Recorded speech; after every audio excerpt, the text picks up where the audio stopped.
The gate area at Atlanta International Airport was quiet in the early morning light.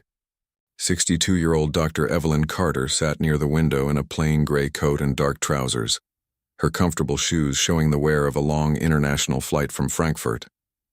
She looked tired but composed, her small handbag resting on her lap and a sealed medical cooler with numbered locks sitting carefully beside her feet. She kept one hand on its handle at all times as if letting go was not an option. When her phone rang, she answered softly. "I am here," she said. "Keep the patient ready." A nervous young airline employee named Danielle passed close enough to hear only the second half of the sentence, and her eyes moved straight to the strange metal container. She did not know what it meant, but something about the moment felt heavier than an ordinary layover. Evelyn noticed the glance and offered a small polite nod, the kind of gesture people give when they sense they are being watched but have nothing to hide. She checked her watch. Her connecting flight would board soon, and the cooler needed to stay upright, cool, and undisturbed until it reached its destination. She had done this kind of transport before, though never with this much at stake. As she leaned back in her seat, a senior flight attendant named Monica Hale began walking toward her with quick, deliberate steps, her expression already set in a look of suspicion. Whatever calm morning Evelyn had been hoping for was about to end, and somewhere far away in a hospital room, a small girl was waiting on borrowed time. Monica Hale had worked the premium cabin for 11 years, and in that time she had built a reputation among coworkers for being sharp, efficient, and, in private conversations, difficult to challenge. She believed rules existed to be enforced without exception, and she rarely paused to ask whether an exception might be justified. Younger staff members often avoided disagreeing with her, not because she was always right, but because arguing with Monica usually meant a longer shift and a colder work environment. She had been quietly reported twice before for dismissing medical accommodation requests from passengers, incidents that were noted in internal files but never escalated further. Today, she saw a plain-looking older woman with an unusual container and made a quick judgment before asking a single question. She approached Evelyn and said in a firm voice that outside food and unapproved liquids were not permitted in the premium cabin. Evelyn answered calmly. "This is not food," she said. "There are documents attached to my booking. Please look." Monica barely glanced at the paperwork Evelyn held out and instead repeated her instructions, telling her that every passenger claimed their belongings were special. She had heard that excuse before, she said, and she was not going to be the one who fell for it. Evelyn's shoulders tensed slightly, though her voice remained even. She was not worried about being delayed. She was worried about what would happen if the cooler left her side. Monica turned to a junior employee standing nearby and gave a short, clipped order that would set the entire morning into motion. On Monica's instruction, the junior employee lifted the sealed cooler and carried it toward the service desk, placing it down without checking its markings or asking Evelyn a single question about its contents. Evelyn stood immediately, her calm expression cracking for the first time. "Please," she said, "that container must stay upright. It must remain within a controlled temperature range." Monica folded her arms and told her that every passenger claimed their belongings were special. A teenager sitting nearby, Caleb Morgan, lowered his headphones and lifted his phone, recording quietly because something about the moment did not sit right with him. He noticed that Evelyn was not raising her voice or making a scene. She looked frightened only when the cooler was moved out of her reach, and that reaction did not match the picture of an angry passenger causing trouble. Other travelers nearby began to glance over, drawn by the sight of an older woman politely pleading while a flight attendant refused to engage. Evelyn asked once more if someone could simply verify the paperwork attached to her reservation. Monica ignored the request and walked away toward the gate counter, leaving the cooler sitting unattended on a cart near the desk. Caleb kept recording, unsure yet what he was witnessing, but certain that something important was happening in front of him. The quiet woman was not behaving like someone hiding contraband. She was behaving like someone protecting something fragile, something she could not replace, and the growing distance between her and the cooler seemed to be causing her real physical distress. When Evelyn tried to follow the cart carrying her cooler toward the back of the service desk, Monica stepped directly into her path and accused her of attempting to enter a restricted work area. Airport Security Officer Darren Pike arrived within minutes, responding to a call from the gate. Instead of asking Evelyn for her side of the story, he accepted Monica's account without hesitation, and ordered Evelyn to step back immediately. Evelyn kept her voice steady. "Please call the airline medical desk," she said. "You do not have to believe me. Just verify it." Darren refused, telling her that continued interference with airport operations could result in her removal from the terminal. A small crowd had gathered by now, phones lifting slowly, though most people still assumed they were watching an ordinary dispute between a difficult passenger and tired staff. Evelyn stepped back as instructed, not because she agreed, but because she understood that raising her voice further would not help the situation, and might make things worse for the person she was trying to protect.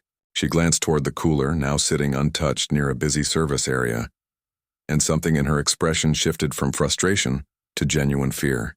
Darren radioed for backup, describing the incident as a passenger dispute, without mentioning that Evelyn had repeatedly asked for a simple verification call. What had started as poor customer service was quietly becoming something more serious. An authority figure choosing convenience over confirmation, and nobody involved yet understood how much was riding on the next few minutes. While Darren kept Evelyn away from the desk, a young gate agent named Priya Shah quietly pulled up the passenger's booking record on her terminal. Curious why the situation had escalated so quickly, buried in the notes she found a medical handling authorization attached to Evelyn's reservation, stating clearly that a temperature-sensitive medical container must remain with its designated escort at all times. Priya's hands paused over the keyboard. She turned toward Monica to show her the screen, but Monica was occupied elsewhere, and the cooler had already been moved again, this time placed on a cart near a heated catering cabinet used to warm food trays for another flight. A baggage handler named Luis Ramirez noticed the placement while walking past and paused, recognizing that a sealed medical container did not belong anywhere near a heat source. Without saying a word to anyone, he took a photograph on his phone, capturing the cooler sitting less than 2 feet from the warming unit. Evelyn saw the location from across the terminal, and for the first time that morning, her calm composure broke completely. She said, loudly enough for several people to hear, that the cooler could not remain there, and that its internal temperature would rise faster than anyone realized. Monica responded that the container was sealed and therefore safe, dismissing the warning without checking it herself.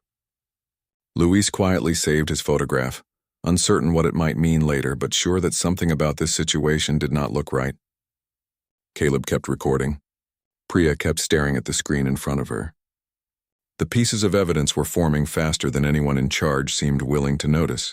A small warning light on the side of the cooler began flashing red, and Evelyn's voice tightened with real urgency. "The internal temperature is approaching the upper safe limit," she said. "I need access to the refrigerated medical storage unit in this terminal now." Monica told her that only authorized airline cargo could use that unit.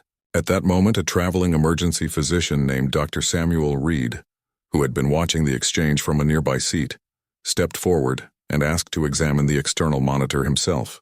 He studied the readout for a few seconds and then turned to the gathered staff with a serious expression. "This woman is telling the truth," he said. "The material inside may still be usable, but only if it is cooled immediately and assessed by someone qualified." His presence changed the tone of the crowd instantly, since a stranger with no personal stake in the outcome was confirming what Evelyn had been saying all along. Monica hesitated, glancing between the doctor, the flashing light, and the growing number of phones recording the scene. She still refused to release the cooler without approval from a supervisor, citing procedure even as the warning light blinked faster. Priya, watching from the desk, finally made a decision of her own. Without asking permission, she picked up the internal phone line and contacted the airline's medical desk directly, describing the situation exactly as she saw it. Somewhere on the other end of that call, information began moving upward through the airline's chain of command, toward people who had the authority to actually stop what was happening. Minutes later, the airline's regional operations director, Jonathan Mercer, arrived at the gate after receiving Priya's call directly. He asked for the passenger's full name before he asked anything else. When he heard the words Dr. Evelyn Carter, his expression changed immediately. "He is not just transporting the cells," he told the staff nearby. "She is a nationally respected pediatric transplant specialist, one of the physicians who helped develop the very preservation protocol printed inside the airline's own training manual for medical shipments." Monica's face went pale as she realized she had spent the last half hour dismissing the exact expert whose guidance she was supposed to have studied. Evelyn did not raise her voice or demand an apology. She simply said, "My position should not be required for you to listen," and the words landed heavier than any accusation could have. Jonathan immediately ordered the cooler moved to proper refrigerated storage and asked for every available detail about the child, waiting on the other end of this delivery. Evelyn explained briefly and without drama that the cooler contained donor immune cells intended for an 8-year-old girl named Emma Miller, who had a rare blood disorder and had already undergone treatment that weakened her immune system in preparation for this exact delivery.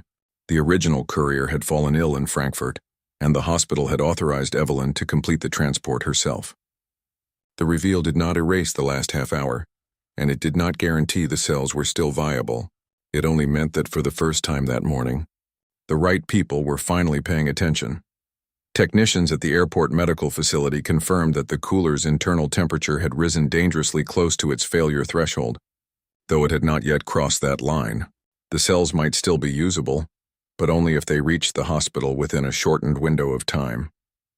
Evelyn's original connecting flight had already closed its doors, and commercial air traffic restrictions made a delay impossible to arrange. Jonathan worked quickly, contacting the airline's logistics division and locating a medical transport aircraft scheduled to depart for the same region within the hour. Evelyn boarded with the cooler secured properly for the first time that day, monitored the entire way by trained medical staff who understood exactly what they were carrying. Meanwhile, back at the terminal, Priya sat quietly reviewing the incident, troubled by something she had noticed earlier. She found that Monica had added a written statement to the official incident report, claiming that Evelyn never mentioned medical material until security had already arrived, a claim Priya knew to be false because she had seen the authorization in the system long before that moment. Luis, still holding on to his photograph of the cooler beside the heated cabinet, mentioned quietly to a supervisor that he had documentation of his own. Caleb's video, still saved on his phone, showed Evelyn calmly repeating her requests long before any security officer appeared. None of these three people held any real power that morning, but each of them, without coordinating with one another, had preserved a piece of the truth that would matter greatly in the weeks ahead. The cells reached the hospital in time, and Emma Miller received her transplant, though her recovery was slow and uncertain, with doctors requiring several weeks before confirming that her body was accepting the treatment. Passenger recordings from the terminal spread online within days, and the airline initially described the incident publicly as a simple communication failure. Investigators, however, reviewed gate footage, booking records, internal messages, Priya's phone call, Luis's photograph, and the altered incident report Monica had submitted. The internal review, which took nearly 6 weeks to complete, confirmed that Monica had ignored a documented medical authorization and had knowingly submitted a false account of when that information became available to her. She was terminated following the investigation. Darren Pike was removed from passenger-facing duties, placed under formal review, and required to complete additional training on evidence-based reporting rather than relying solely on the first account he was given. The gate manager on duty that day received a formal disciplinary notice for failing to supervise the situation properly. The airline offered a confidential settlement to Evelyn and to Emma's family, which Evelyn agreed to accept only after the airline committed to specific operational reforms. Evelyn returned to her ordinary life, but the morning at the gate stayed with her longer than she expected, a reminder that even well-documented expertise could be dismissed in an instant by someone unwilling to check. Emma's family, meanwhile, spent those same weeks focused entirely on hospital visits, uncertain lab results, and the slow, patient work of watching a child begin to heal. Months later, Emma visited the airport with her father to meet Evelyn in person, no longer thin and pale but still recovering, still cautious with her energy. She carried a small lunch cooler decorated with painted stars, and she held it up proudly. "Was this the box that saved me?" she asked. Evelyn knelt down beside her and shook her head gently. "No," she said. "People who decided to speak up saved you. Priya, Caleb, and Luis were there that day too, none of them people who had held real authority during the incident. Yet each of them had chosen honesty when it would have been easier to stay quiet." The airline had since made real changes, requiring medical transport alerts to appear clearly on gate screens and prohibiting staff from overriding those alerts without contacting the medical desk directly. Employees who raised safety concerns were now guaranteed formal protection rather than quiet dismissal. Weeks after that reunion, Evelyn returned to the same gate for another medical delivery. This time, a young airline employee noticed the alert on the screen, checked the attached documents carefully, and asked exactly where the cooler needed to be placed before touching it. The situation that once spiraled into public humiliation and hidden falsification was handled this time with a single respectful question. Before boarding, Evelyn made a familiar phone call. "I am here," she said. "Keep the patient ready." This time, on the other end of every decision that followed, no one ignored her. If this story moved you, type the words, "Listening is not a favor" in the comments. Like this video, share it with someone who needs the reminder, and subscribe to EchoStory for more true-to-life stories about dignity, courage, and the quiet people who choose to tell the truth.